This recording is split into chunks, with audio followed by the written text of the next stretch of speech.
Marian worship and devotion is the biggest elephant in any church. Although its practice is labeled as heresy, today we're going to talk about Marian devotion. I personally have been devoted to Our Lady of Guadalupe for my whole life, and all the others I've been told as well. And in all that time, I still have trouble finding literature, information, prayers, meditation, and the like that are truly valuable and resonate with me as a modern person.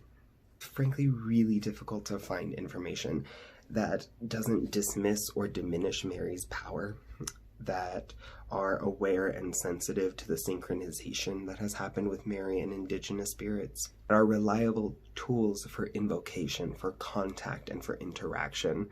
And it's a hard job to find any material that frankly isn't stupid. It's a real struggle. So in this video, I'm going to give you tools to navigate your spirituality and your relationship with Mary. I want you to be able to leave with ways to contact and invoke Mary, appropriate offerings and interactions, and a couple new tools to help develop your relationship with this being.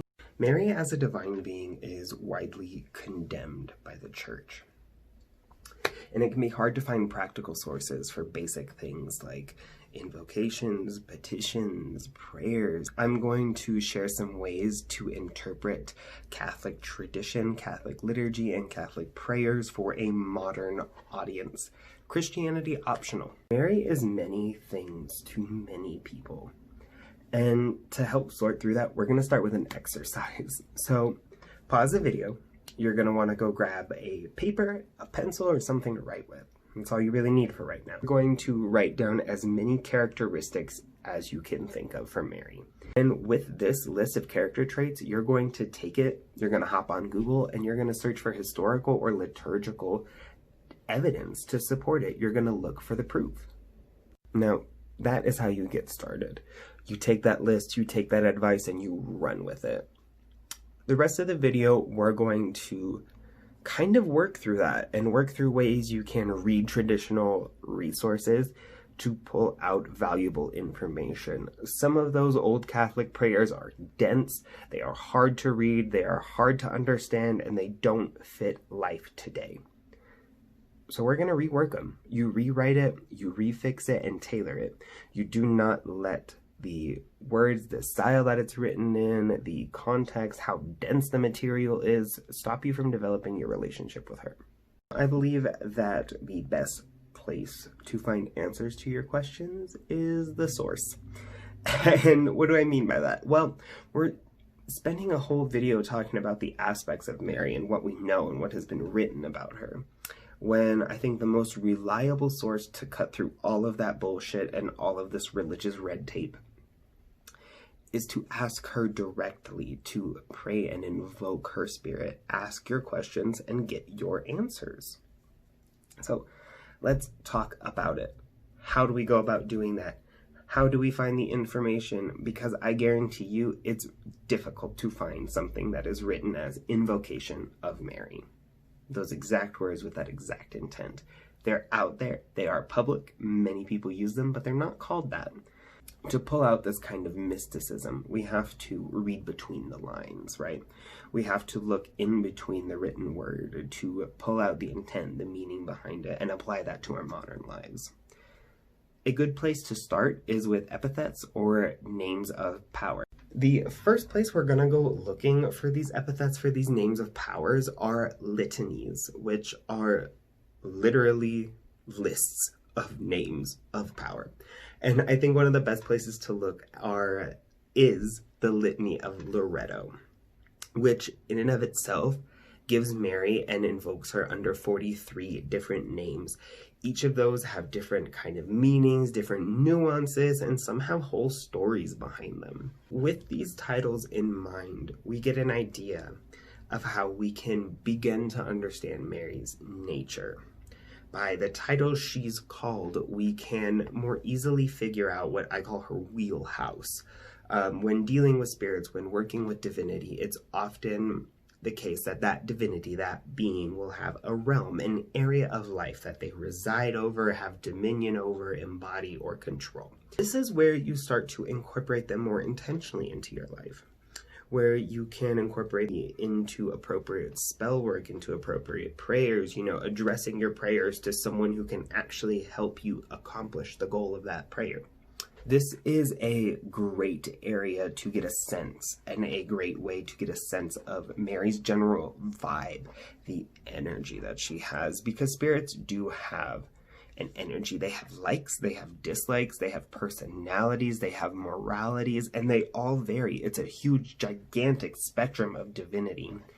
And Mary also so happens to be one of those divinities, one of those goddesses that you can't pin down anywhere you try to pin her. Like, you cannot put her in a box. She's the box. Everything outside of the box, everything inside of the box, top of the box, bottom of the box, that corner, all of it. So keeping with this track, we have the epithets, and we can kind of begin to get that understanding of, okay, this is the name you were given, which means you probably work with this. A very concrete one is Mother of Mercy, and we'll get more into that example in a minute.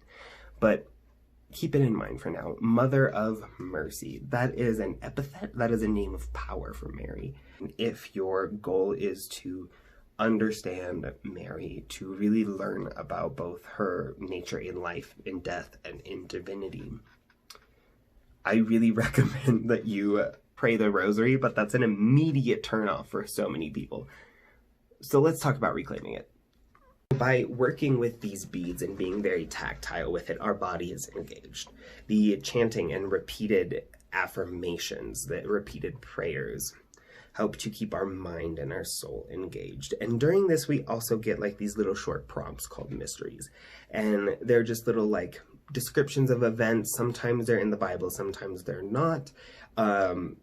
It could be for a specific miracle, like Jesus at the wedding in Cana turning water into wine. That is one. Or they can be about kind of grander things, like one of the more scrutinized mysteries is the coronation of Mary, where she is inducted as Queen of Heaven. And so within these mysteries, our body is engaged, our mind is engaged, our spirit gets to be engaged, and we get to contemplate these things. Like, why is it so important that Mary told Jesus, hey, you need to look up.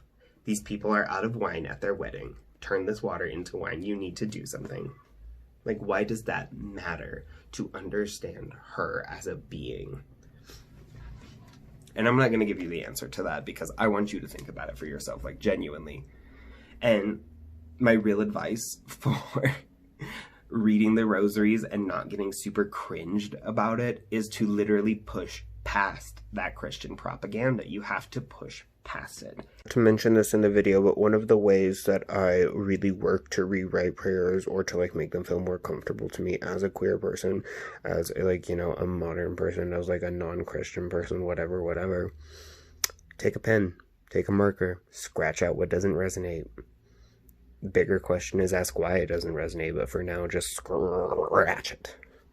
Once you begin to recognize what is the voice of the church speaking and what is not, it becomes much easier to sort through your beliefs, and you begin to see Christianity and this religion and this pantheon and Mary and all of the angels and the saints as separate and independent from the church. Or if the rosary is too much of a commitment for you and you're not so much on the meditation side of things, and that doesn't sound great, the other side is you can examine things like prayers, like novenas, like songs, for building tools and building blocks for invocations, for spell work, for more intentional or more appropriate prayers and petitions. This, you just take the time to examine prayers, whether they be as basic as possible or as complex as you like. And you read between the lines. You pull out the intent. As prayers asking for Mary's help specifically have the most nuggets of wisdom in there. So even examining very common prayers like, Hail, Holy Queen. The next line we get in that prayer, Hail, Holy Queen, Mother of Mercy. Let's take that one phrase, and I told you we'd get back to it. Let's take that one phrase and just try to think about it for a minute and just really think about what that phrase is telling us. Mother of Mercy, 3 words, and yet you can pull out an entire gnosis from those 3 words. Traditionally called the Mother of Mercy. referring to her being the mother of Christ. However, let's think about that phrase. Mother, as in maker, as in creator, as in bearer of mercy. She is the bearer of mercy. She holds mercy in her hand. Really, in this case, she embodies mercy, and as the embodiment of this virtue can kind of dole it out where she sees fit. And so now let's take that just quick thought experiment of mother, creator, bearer of, and think of the ways that can be applied to your life. Think of the ways that you can say, Mary, Mother of Mercy, please just sprinkle a little bit of mercy over this aspect of my life, and the profound ways that that can impact you. With this kind of language, you start to see Mary has been shafted for quite some time. She's literally creator of mercy, mother of mercy. That's her given title. They're literally equating her to creator, to like the supreme God figure on high. And not as the exact same, but as an aspect of. And that's a huge conspiracy that's right in front of our eyes. That's literally just like tucked under this Catholic rug. And I think that's something fascinating. Other similarly profound prayers you can look at are the Queen of Heaven prayer, the Hail Mary prayer, the prayer to the Immaculate Heart, prayer to Mary, Queen of Angels, and prayer to Mary, Star of the Sea are some of my favorites. And when looking for tools to build an invocation, tools for building spell work and things like that, those can be really good resources as well. Remember, when you're looking at them, you're not just reading the words, you're reading past that propaganda and really searching for intent, searching for what you resonate with, because you came here, you're doing this work, you're looking through the prayer for a reason. What is it? Find your reason and then find that reason in the prayer. We got the names of power down, how to find those. We have building an invocation, building prayers, building petitions. Those 2 steps are covered. So we know how to name and we know how to properly invoke. We can find tools for that. What do we do when she's actually here? How do we salute and interact with this being in an appropriate way? And how the hell do we find out or find resources for that? Because it's not like the Catholic Church is like, here's how to channel Mary's energy and sense that it's her, versus like something trying to trick and convince you. Like, you're not going to find that. So how do we realistically and tangibly find materials that aren't supposed to exist? My personal answer for that is searching through and reading apparition stories. I'm going to talk about my favorite. However, if you search a city or location name with Mary, apparition, I guarantee you there is a story about Mary appearing to somebody and helping them somehow.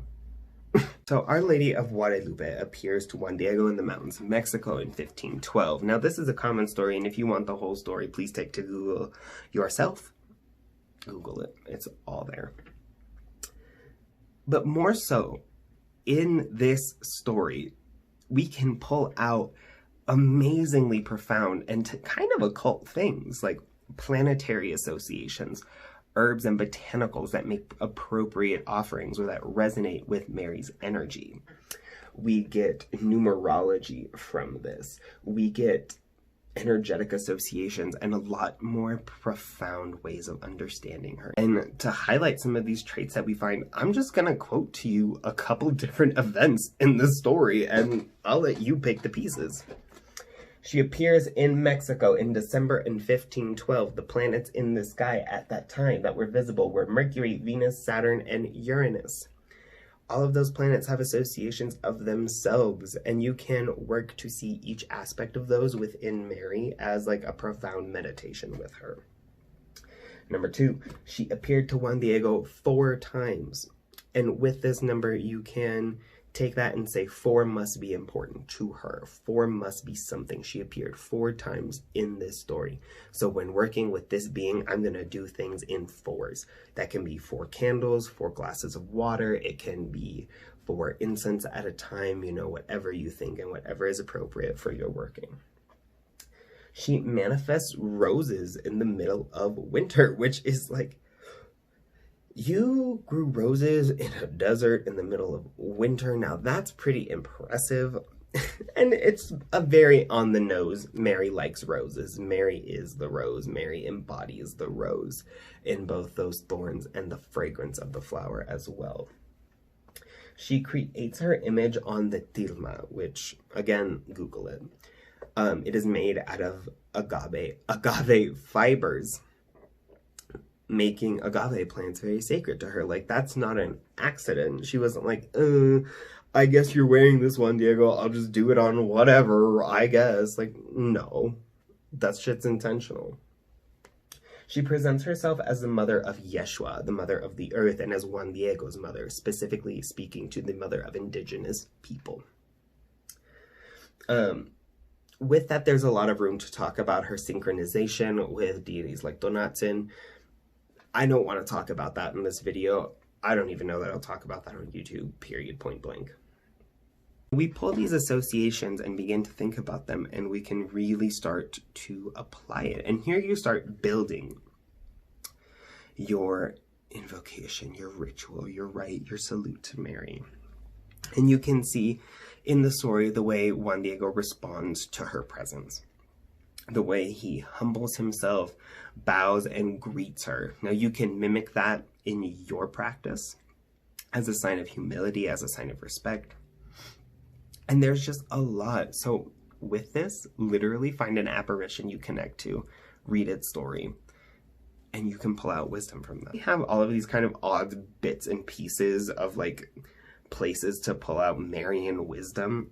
Let's kind of piece it all together into a mock petition, a mock invocation. We'll start at the top. The epithet we talked about the most was Mary, Mother of Mercy. So we can take that epithet and knowingly build a ritual, build a prayer, build a petition, build a spell around that. Wherever you need mercy in your life, in whatever aspect that might come to you, because mercy can look different for different things in different places. So just be intentional about what you're asking. So we know the name and we can kind of piece together some prayers and stuff like that, you know. Find what fits for you. Speak from the heart if that feels much better. Write poetry if that feels better. Sing a song if that feels better. Let's figure out some offerings and things that we can do. Now, from our story, we know that she liked roses. She made them appear. We know that she engraved her image on something, meaning her image could probably be an offering. And that something was a tilma. It was made from an agave plant, which means that agave can have a very specific, you know, energetic tie with her. And with that, you can offer her roses. You can offer her a painting you made of her or something that you bought of her. You can offer her the life of an agave plant. Go out and find a good agave plant that makes you think of her and dedicate it to her.